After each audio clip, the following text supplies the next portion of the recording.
कि Islamabad high court से तमाम 17 मुकदमात में प्रोटेक्टिव बेल्स कराई जाएंगी ताकि उनको जो है वो लाहौर हाई कोर्ट में जब उनकी रिट ऑफ क्वेश्चमेंट जो है यानी कि क्वेश्चमेंट ऑफ FIR की जब रिट्स फाइल करनी है तो उसमें उनको रिलीफ मिले। आपके इल्म में लाते चलें कि इस्लामाबाद हाई कोर्ट ने तमाम मुअज़्ज़िज़ एंकर पर्सनस, वो तमाम जर्नलिस्ट जो इस वक्त गवर्नमेंट के हाथों जो भी मुकदमात फेस कर रहे हैं और उसकी नोयत पे दर पे मोर और लेस सिमिलर नेचर की है, उन पे honourable chief justice Islamabad high court justice Athar Minallah साहब ने एक कॉमन ऑर्डर पास किया है जो कि ना सिर्फ ये कि इमरान रियाज खान साहब की हद तक है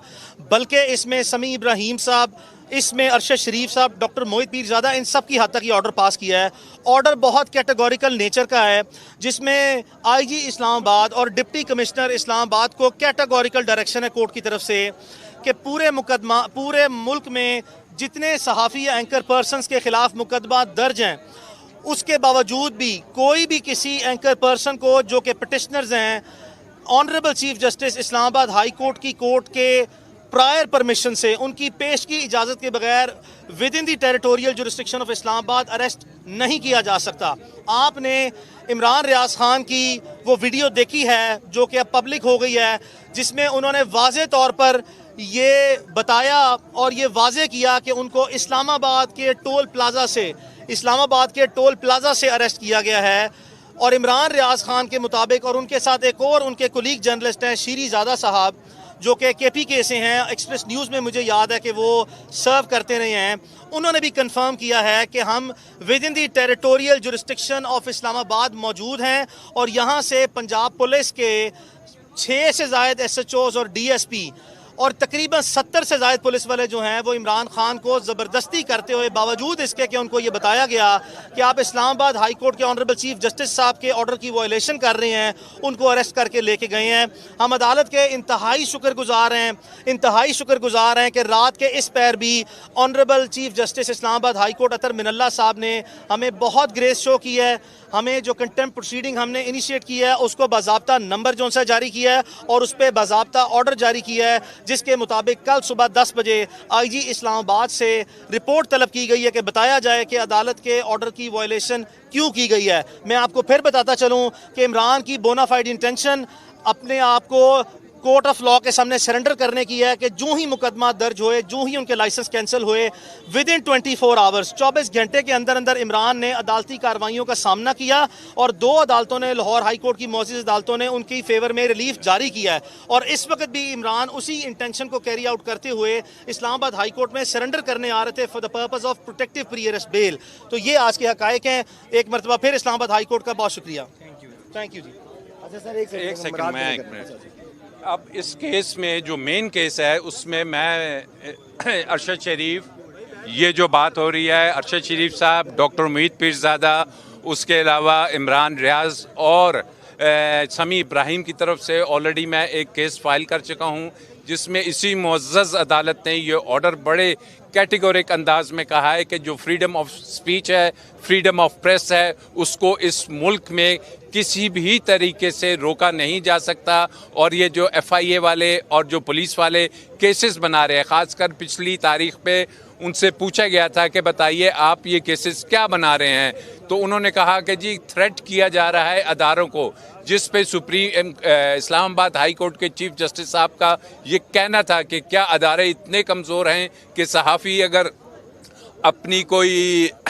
बात करते हैं तो उससे उनको थ्रेट होता है, जिसके पर ना FIA के पास जवाब था ना पुलिस के पास जवाब था। और उसके बाद उन्होंने कहा उसी ऑर्डर में कि जनाब अगर किसी किस्म का कोई अरेस्ट करना चाहते हैं तो आप पहले इस्लामाबाद हाई कोर्ट को मुतमईन करेंगे, सेटिस्फाई करेंगे, उसके बाद किसी किस्म की कोई कार्रवाई करेंगे। तो बज़ाहिर ये जो इंटीरियर मिनिस्टर हैं, इंटीरियर सेक्रेटरी हैं, IG पंजाब और IG इस्लामाबाद, उन्होंने इस्लामाबाद जो हाई कोर्ट के ऑर्डर्स हैं उन्हें फ्लाउट किया है, जो कि डायरेक्टली कॉन्टेम्प्ट ऑफ कोर्ट के ज़ुमरे में आती है, और ना सिर्फ कॉन्टेम्प्ट ऑफ कोर्ट के ज़ुमरे में आते हैं, आईन पाकिस्तान के तहत दिए गए freedom of speech, freedom of expression, freedom of press, उस सब की धज्जियां उखेड़ के रखी जा रही हैं सिर्फ और सिर्फ इसके लिए कि एक ख़ास नैरेटिव को सपोर्ट किया जा रहा है। क्योंकि अगर कोई शख्स ये कहता है कि जनाब ये रिजीम चेंज या ये हुकूमत के जो आई है वोट ऑफ नो कॉन्फिडेंस के ज़रिए, इसमें उसकी अपनी कोई एक सोच है या उसका अपना कोई नैरेटिव है, तो फिर उसको गालिबन इजाज़त नहीं दी जा रही कि वो अपना नैरेटिव अवाम के सामने या पब्लिक के सामने, जो कि लाखों की तादाद में उन्हें देखती है, सुनती है यूट्यूब पे, इलेक्ट्रॉनिक मीडिया पे, तो उस पे कतगंज लगाई जा रही हैं। और मैं समझता हूँ कल सुबह जब इसको 10 बजे टेकअप किया जाएगा तो ये तमाम सहाफ़ी हजरात भी मौजूद होंगे और अदालत ज़रूर इस पे ना सिर्फ के रात को अगर वो छोड़ दें तो वो सुबह आके बताया जाए कि जनाब हमने तो थोड़ी देर के लिए रखा था, लेकिन वो थोड़ी देर। जी सर, रात को आप कह रहे हैं छोड़ेंगे, तो इमरान रियाज तो बार बार ये कह रहे हैं कि उनको ये खदशा, उनको कत्ल करना चाहते हैं, ये तो ये रात को कहाँ ले जाके छोड़ेंगे? किसी जंगल में छोड़ देंगे और क्या कहेंगे कि कल क्या हुआ? देखिए, यही हमने बात की थी कि जब गुलिस्तान में, जब चमन में, जब पशीन में FIR काटी गई तो हमने कहा था कि जनाब इनकी लाइफ को सिक्योरिटी कौन देगा, ये थ्रेट कौन, ये बहुत बड़ा थ्रेट है इनकी लाइफ को। और इसी बात को अदालत ने सामने रखा और इसमें जो है बलूचिस्तान हाई कोर्ट की और फिर सुप्रीम कोर्ट ऑफ पाकिस्तान की जजमेंट्स हैं कि एक ही जो इंसिडेंट है उसके बारे में डिफरेंट FIRs नहीं हो सकती। तो ये सरासर एक प्रेशराइज करने का टैक्टिस है, ज़बान बंद करने का टैक्टिस है और उस नैरेटिव को किल करना चाह रहे हैं कि जो कि इस मुल्क में एक फ्री फेयर इलेक्शंस, जो कि इस मुल्क में एक अवाम की आवाज़ को बुलंद किया जा रहा है। और किसी किस्म के जो क्रिटिसिज्म है, ये हमें लग रहा है कि हम बैक 1980 की दहाई में जा रहे हैं और 1980 में जिस किस्म की कतगने थी